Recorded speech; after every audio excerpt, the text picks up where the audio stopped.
sign of neglect, but decaying timber is actually one of our most important wildlife habitats and is home to a rather formidable-looking giant. The stag beetle, Britain's largest.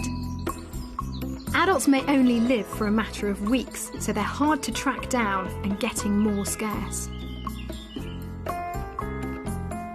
Richmond Park in southwest London is a real beetle hotspot. Dr. Nigel Reeve is the ecologist for the Royal Parks, and he knows the value of Richmond's 100,000 trees, alive or dead. Even after they're dead, 200-300 years, they can be rotting away. Meanwhile, they're providing very, very important habitat for the invertebrates for which this park is internationally designated. One of the highlights is the beetles. We did a recent survey in the park and we found over 348 species of beetles living in the decaying wood. That's just the beetles. If you're conserving decaying wood, you're doing a very big favour to biodiversity, because this is normally a group of species that just doesn't get favoured in conservation management. South East England's warmer, drier climate is the last stronghold of the stag beetle in Britain, as it's believed wet, cold winters kill their young.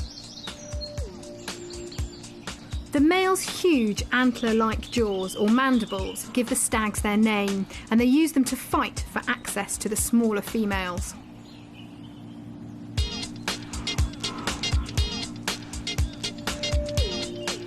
Mating is the adult's only concern, and it's a race against time.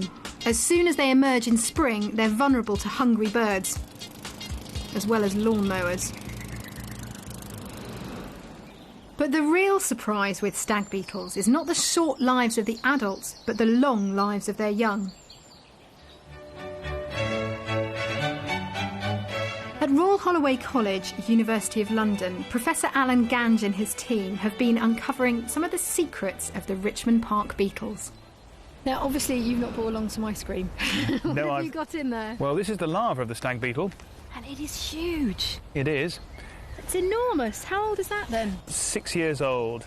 That was probably laid as an egg in June 2002. Wow. And very few people see them because they live in the soil, often at a depth of up to a metre.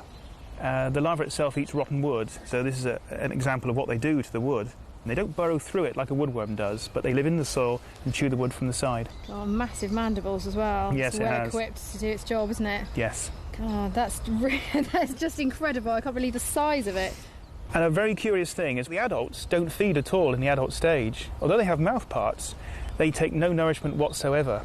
So they are utterly reliant on the resources which the larva acquires.